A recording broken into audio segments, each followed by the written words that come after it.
Hello दोस्तों, अद्भुत कहानी सागर में आपका स्वागत है। आज की हमारी कहानी है गठबंधन। बहू, तुमने फिर आज अपनी मर्जी का नाश्ता बना लिया, कविता जी तेज आवाज़ में बोली। मम्मी जी, पराठे बनाने में समय लगता, इसलिए उपमा बना दिया और खाने में आज पनीर बनाना था। कल अनीस ने ही कहा था कि बहुत दिन हो गए तो सोचा आज ही बना दूं, इसीलिए। प्रिया मुस्कुराते हुए बोली। लेकिन मन मर्जी करना ठीक नहीं, इस घर के कुछ नियम भी तो हैं, कविता जी बोली। मम्मी जी, कभी कभी नियम भी टूटने चाहिए, एक ही लाइफ स्टाइल से बोरियत महसूस नहीं होती। मम्मी जी, मुझे आज ऑफिस जल्दी जाना है, शाम को आकर बात करते हैं। पापा जी और अनीस का टिफिन तैयार कर दिया है, कहकर प्रिया अपने कमरे में चली गई। पता नहीं कैसा जमाना आ गया है, आजकल की बहू को कुछ कहो तो फर्क भी नहीं पड़ता, मुस्कुराकर रह जाती हैं। मन ही मन कविता जी बोली। कविता जी और विशाल जी के दो बच्चे हैं, बड़ा अनीस और छोटी अमीषा। अमीषा की शादी 2 साल पहले ही हो गई। अनीस की शादी प्रिया से महीने भर पहले ही हुई है। आए दिन प्रिया कुछ अलग करती तो कविता जी टोक देती, लेकिन प्रिया हंस के बात बदल देती। मम्मी जी, आज शाम को मैं लेट आऊँगी, एक फ्रेंड के साथ शॉपिंग जाना है, प्रिया बोली। बहू, कहीं जाने का है तो पहले बताना चाहिए, अब मायके में थोड़ी ना हो, बस पर्स उठाया और निकल गई। घर की जिम्मेदारी है तुम पर, कविता जी बोली।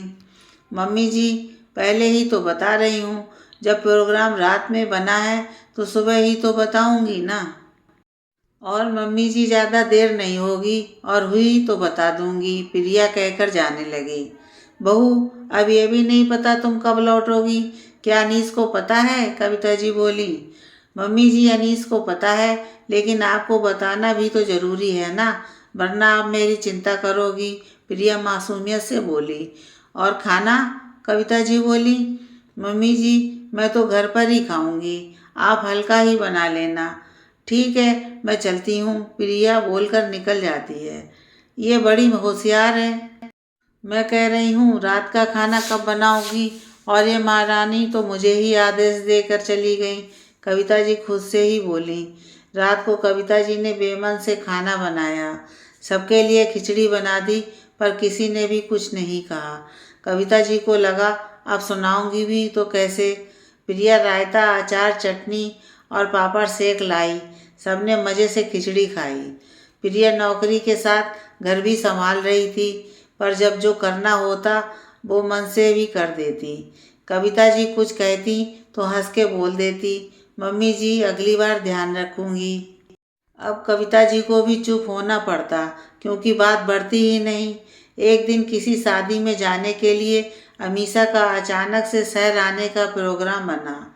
बहू, आज रात अमीषा घर आ रही है तो जल्दी आ जाना, और हाँ, मटर पनीर की सब्जी उसकी पसंद है तो मटर लेती आना, कविता जी फ़ोन करके कहती हैं। जी मम्मी जी, आप चिंता ना करें, मैं सब कर लूँगी, और जो कुछ हो व्हाट्सअप कर देना, मैं लेती आऊँगी, प्रिया ने कहा। शाम को प्रिया मटर के साथ समोसे, जलेबी और अपनी ननद की पसंदीदा आइसक्रीम भी लेकर आई। दीदी, बस अभी चेंज करके आती हूँ, फिर चाय के साथ समोसे का आनंद लेंगे, कहकर सीधी प्रिया अपने रूम में चली गई। देखा, ऐसे नहीं, पहले चाय बना ले, थोड़ी देर बात कर ले, मुंह बनाते हुए बोली। पर हमेशा अपने हिसाब से ही काम करेगी, कविता जी बोली। माँ, अब तुम्हारे कहते ही पहले आ गई, बिना कहे इतना सब लाई है, और आप, अमीषा बोली। दीदी, मैंने सोचा पापा जी और ये भी आ जाएं, फिर चाय बनाऊं, सबके साथ ही तो मज़ा आता है, प्रिया आते हुए बोली। बहू, पहले इसकी चाय बना दे, फिर बाद में सब आए तो उनकी बना देना, कविता जी बोली। मम्मी जी, मैंने सबको मैसेज कर दिया, वो लोग आते ही होंगे। इतने में अनीस और विशाल जी भी आ गए। लो, आ गए, अब चाय का आनंद आएगा, प्रिया बोली। बहू बीना, ये क्या बचपना करती है, जैसे ये लोग नौकरी नहीं वहाँ घूमने जाते हैं, कविता जी बोली। मुझे लगा दीदी को अच्छा लगेगा। क्यों दीदी, मैं चाय लाती हूँ, प्रिया कहकर रसोई में जाती है। भाग्यवान, नौकरी तो बहू भी करती है, इसलिए बात ना बढ़ाओ, विशाल जी बोले। चाय के बाद थोड़ी देर बात करने के बाद प्रिया मटर लाकर बोली, दीदी आप और अनीस मटर छील दीजिए, तब तक मैं सब्जी और दाल के छौंक की तैयारी कर लेती हूँ। बहू, अभी तक तुम यहाँ बैठकर बात कर रही थी, तब छील लेती, अब मेरी बेटी से काम करवाओगी, कविता जी गुस्से में बोली। मम्मी जी, अब दीदी से बात करना भी तो ज़रूरी है, फिर सुबह ऑफिस निकल जाऊंगी और परसों अपने घर जाऊंगी, आपको बताया था ना, प्रिया ने कहा। बहू, अब ननद आई है तो बाद में चले जाना, कविता जी बोली।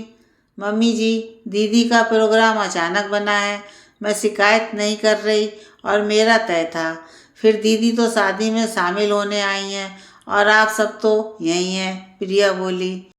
पर उसके लिए कोई तो हो जो इसका ध्यान रखे, कविता जी बोली।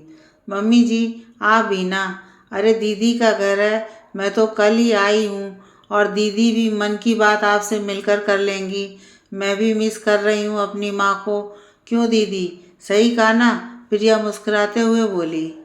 बहू, अब मेरे सामने ही तो अपनी ननद से काम करवा रही हो, अपने मायके जा रही हो, बाद में क्या करोगी, कविता जी तेज आवाज़ में बोली।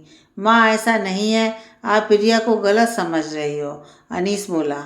अब बेटा ही बीवी को नहीं माँ को सुनाएगा तो बीवी तो अपनी मन मर्जी की करेगी ही।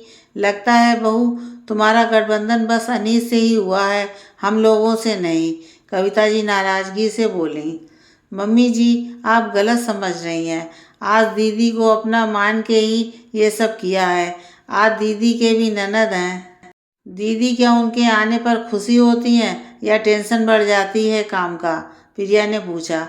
मेरी ननद आती है तो बस किचन में ही लगी रहती हूँ, मन करता है कि बस जल्दी ही जाएं, अमीषा बोली। पर मैं तो दीदी को अपनी छोटी बहन समझकर बोली, ताकि आपके सामने ही हमारा रिश्ता बहनों सा हो, उनका आना मुझे बाहर ना लगे और दीदी को भी अपनापन लगे। गठबंधन मेरा सिर्फ इनके साथ ही नहीं बल्कि पूरे घर से हुआ है और मैंने इसे दिल से निभाया है, क्योंकि मेरी नज़र में गठबंधन प्यार का होना चाहिए, समझौते का नहीं। मैं आपकी बेटी नहीं बहू हूँ, अधिकार कम होंगे पर प्यार तो पूरा मिल सकता है। मैं आपके अनुसार उतनी ढलना चाहूँगी जिससे मुझे सब मजबूरी ना लगे। और मम्मी जी, धीरे धीरे आप भी मुझे जान जाएंगी, मैं पूरी तरह से आप जैसी नहीं बन सकती, मेरा परिवेश अलग है, पर प्यार से आपको अपना तो सकती हूँ ना, प्रिया बोली। कविता, तुम्हारी बहू की कितनी अच्छी सोच है, अगर हम उसे इस घर का समझते हैं तो उसे भी हम सब पर हक मिलना चाहिए, विशाल जी बोले। बहू, जो चलता आ रहा है उसी को हम दोहरा रहे हैं। बहू को सबसे बात करनी चाहिए, काम अकेले करे, ये सही नहीं। बहू, आज से तुम भी नए नियम बना सकती हो, बस ध्यान रहे प्यार का गठबंधन बना रहे, कविता जी बोली। मम्मी जी, मैं अपने मम्मी पापा को यहीं बुला लूँ तो जाना भी नहीं पड़ेगा और वो मुझसे मिल भी लेंगे और सब मिलकर पिकनिक पर चलेंगे, प्रिया खुश होते हुए बोली। सही में बहू, बहुत ही बढ़िया, बहू ने आज सही मतलब समझाया है गठबंधन का, कविता जी बोली। शादी के बाद गठबंधन निभाने की जिम्मेदारी सिर्फ बहू की होती है, जबकि गठबंधन तो दो लोगों, दो परिवारों का होता है। थोड़े से मन के दरवाजों को खोलें तो ना सिर्फ नई हवा बल्कि नए रिश्ते की सुनहरी धूप भी मन के आंगन को प्रकाशित कर देती है।